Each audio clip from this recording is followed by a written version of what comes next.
Pardhan and start the session. Om Guru Brahma, Guru Vishnu, Guru Devo, Maheshwara, Guru Sakshat, Parabrahma Tasmai, Sri Gurave Namaha. The only Guru of three religions, Traitadhiram, originator, sensational writer, Hindu virtue donor, the emperor of spiritual kingdom, Sri Sri Sri Acharya Prabodhananda Yogeshwar. Wishes to all on the occasion of Guru Purnima. It came on Sunday. There is a special song in Gnanavahini about Guru Purnima. So I hope everybody can watch that. So I pray Guru to make us understand the wisdom in a right manner. We are learning 9th chapter from Traitatiram Bhagavad Gita, that is Vibhuti Yogam. So let us recap what we learned last week.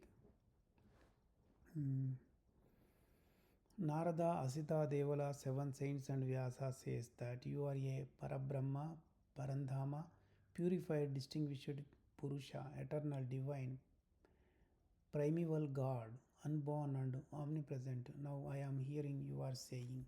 So this is what Arjuna told to Lord Krishna. So he said that, so you only have to tell about you. I can't know anything about you. There are some elders. There were some elders who already told about you, he said. So, and also Arjuna said, you are the creator of all bhutas. You are the ruler of all living things. You are God of God. So, God of God is Supreme God, Paramatma. O Purushottama, he is also called Purushottama. You are the sustainer of world. So you can know yourself. He said, you can know yourself. Then after that, what he said again, by what glories you pervaded the entire world, you are only worthy to tell that divine glories. Please tell all your divine glories, he said, all the mahimas, miracles.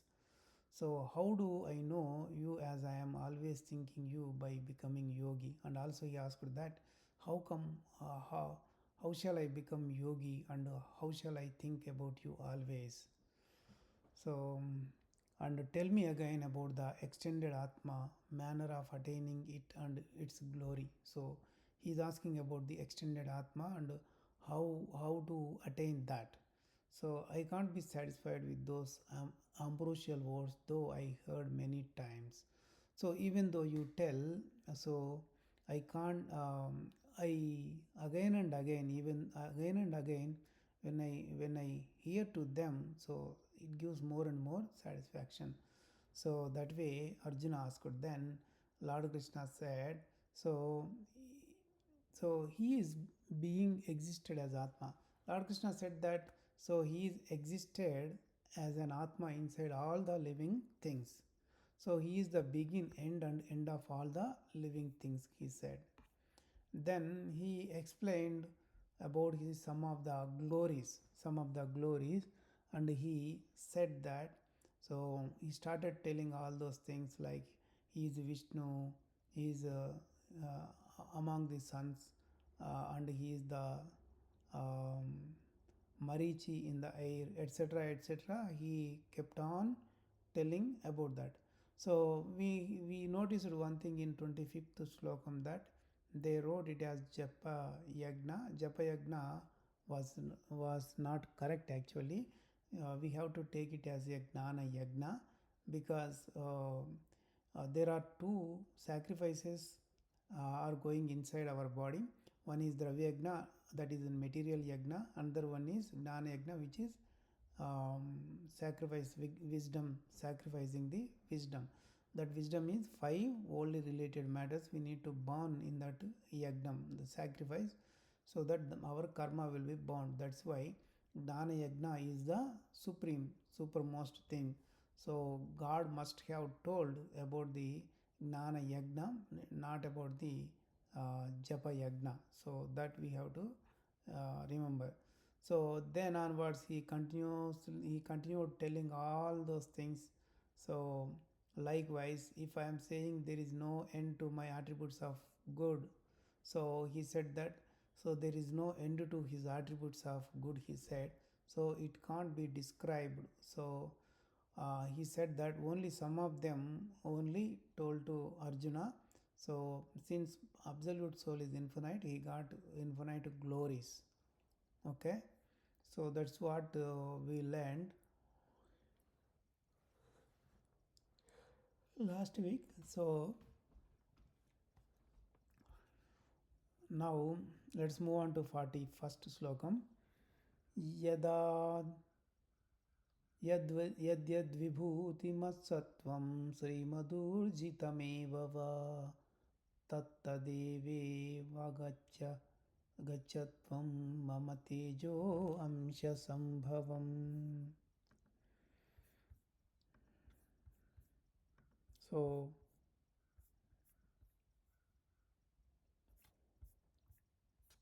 what is he telling over here is, let us see what Lord Krishna is telling there in the 41st slokam. He is saying that for all the creatures, what is he saying? Let you know the glorious,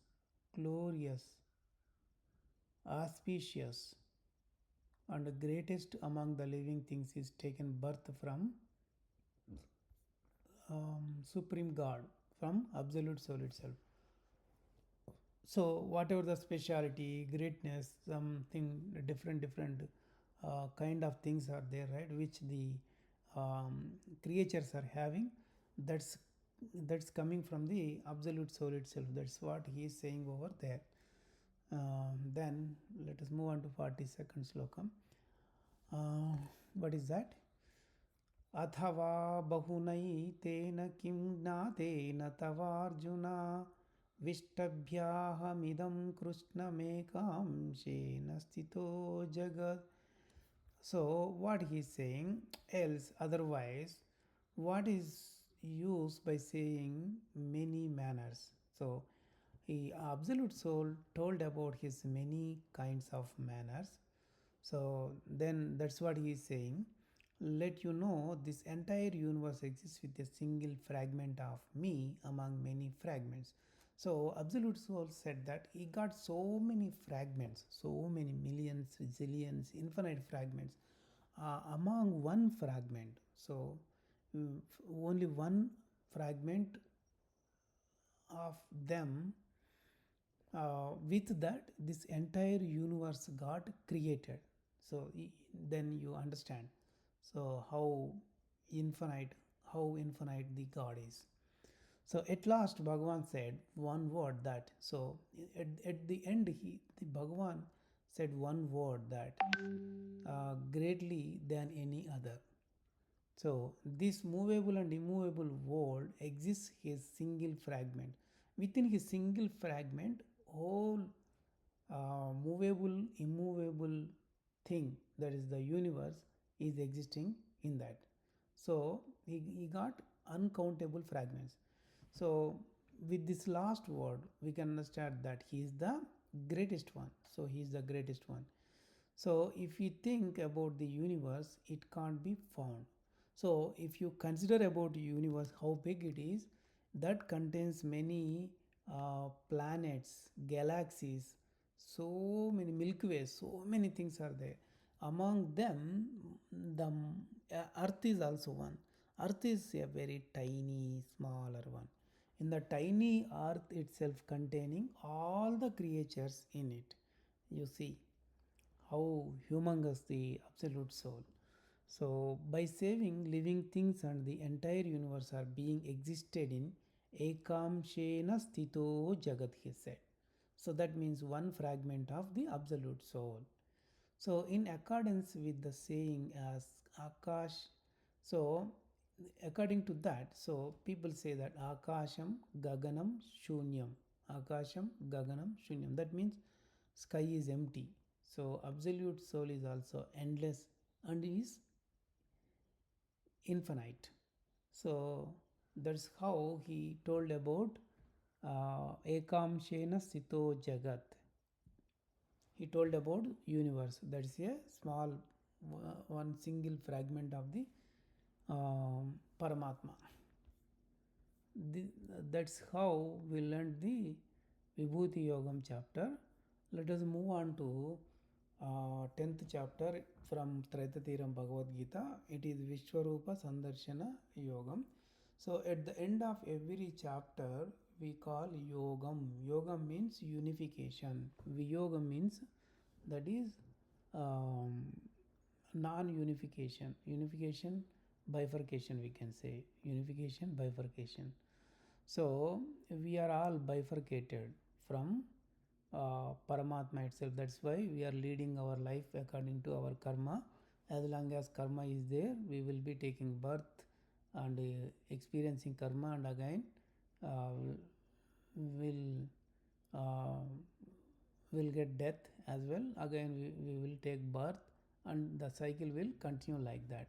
So in order to get the liberation and not to born again, so Bhagavan told us dharmas, that dharmas which are righteousness, which will destroy our karma.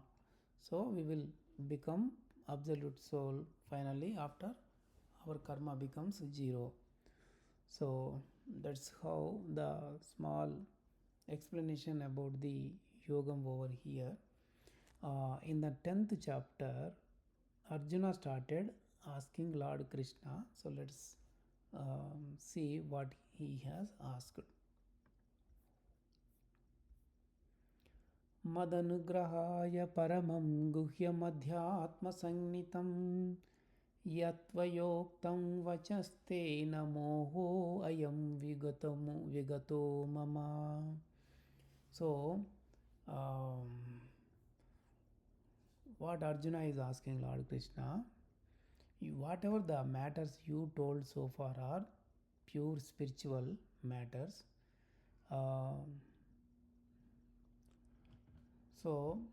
Then what is he saying? Kindly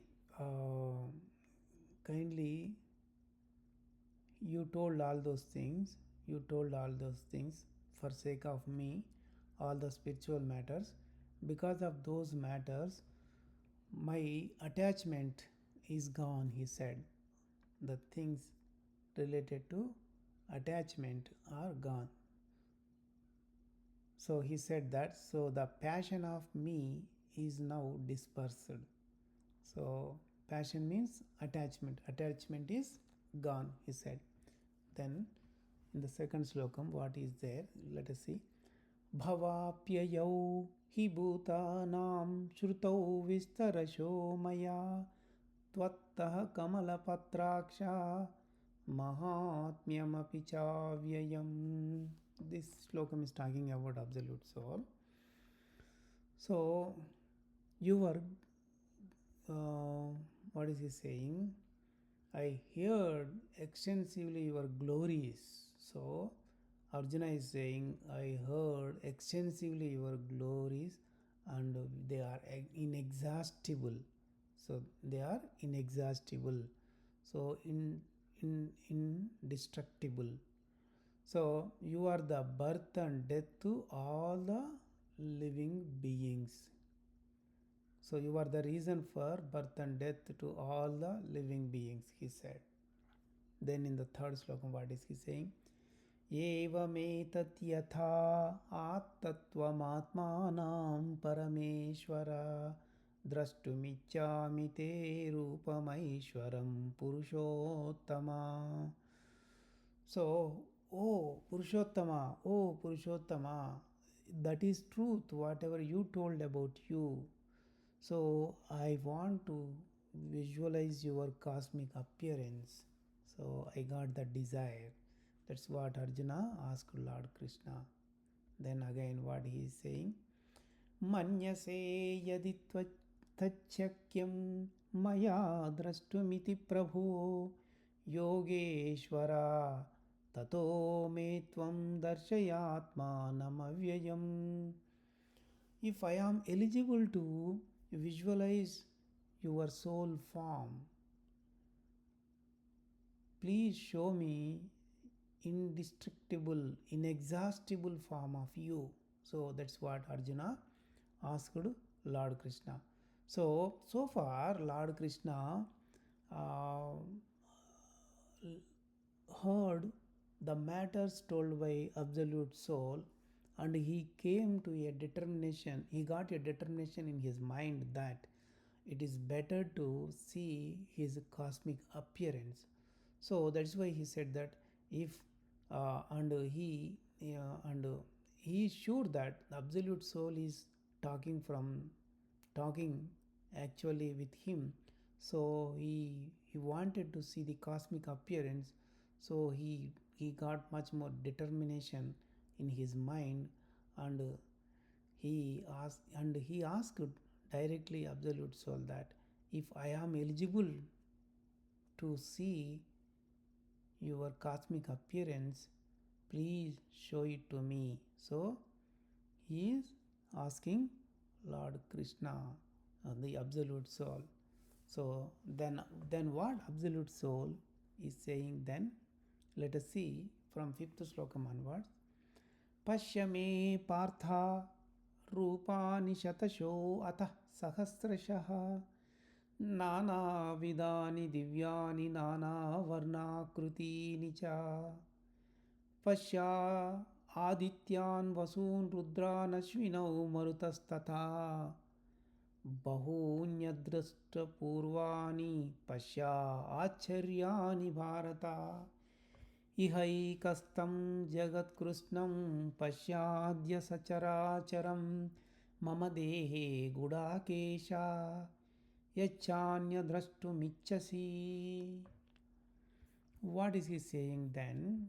From fifth sloka onwards, Lord Absolute Soul is talking. Arjuna, look at my innumerable hundreds of thousands varied divine forms, various divine forms. So they are with many colors. They are with many colors. You see Adityas, Vasus, Rudras, Ashwini, Kumaras and Marutas. You see this astonished form. So that appears only by the meritorious deeds of so many previous births. If you have so many previous births which contains meritoriousness, then only it's possible to see his actual appearance. So from this appearance you can see the entire world and multitudes of living things which are in my body as one. So within the single body you can see everything. I found this on the web for his actual appearance. So let you see whatever in me according to your liking. So he is saying that. So Absolute Soul is going to show Arjuna those things, whatever he told. So let's move on to 8th Slokam. What is the 8th Slokam? Natu mam shakyase drashtumanenaiva svachakshusha divyam dadami te chakshuhu pashyame yogamaishwaram. So what is he saying? You have the physical eyes, they are not eligible to see the cosmic appearance. So when you get the divine eyes, then only you can see that. So with that you can see form of Ishvara, his form of Ishvara, Absolute Soul's form of Ishvara. So Bhagavan accepted the asking of Arjuna. So whatever Arjuna asked, Bhagavan accepted. Then Bhagavan mentioned that your eyes, which are physical eyes, those are not eligible to look at the universal appearance, universal form of the Absolute Soul. So, usually our physical eyes can't see more than 12 volts of light directly. Here the light of the Absolute Soul infinite brightness. It will have infinite brightness that the ordinary eyes can't see them at all. So the eyes do not have power to see the universe at a stretch. Bhagavan said that the universal form consisted of many globes like, so the universal form contains many globes like earth, stars, Milky Way, so many things in that, right? So that is only possible with the wisdom eye, which is provided by Paramatma itself. So Sri Krishna told Arjuna that your eyes did not suit to see the universal form. If those eyes were not suited, how was the wish of Arjuna fulfilled? So it can't be, right. So for fulfilling that wish, special eyes were needed for seeing the universal form. So Bhagavan is going to provide him special eyes. Though we have that special eye, yet it can be said that special eye doesn't exist. So here Swami is saying that though we also have the special eye, that is the third eye, so though we have that special eye, yet it can be said that special eye does not exist. So Swami is saying that, so even though we have third eye, the special eye, we say that we don't have that. So because of that, third eye is closed in the entire man. So third eye exists actually, but it's closed in all human beings. So some persons are opened third eye despite they have cataracts in both eyes. So some people opened their third eye, but they have the cataract on that. That's why it's not visible at all. So Paramatma have to open the third eye and give pure sight to the eye. So he is the one who has to remove that cataract and let them see let them open the to open the third eye. So Paramatma made Arjuna open the eye for some time as he did not have any special sight for seeing him.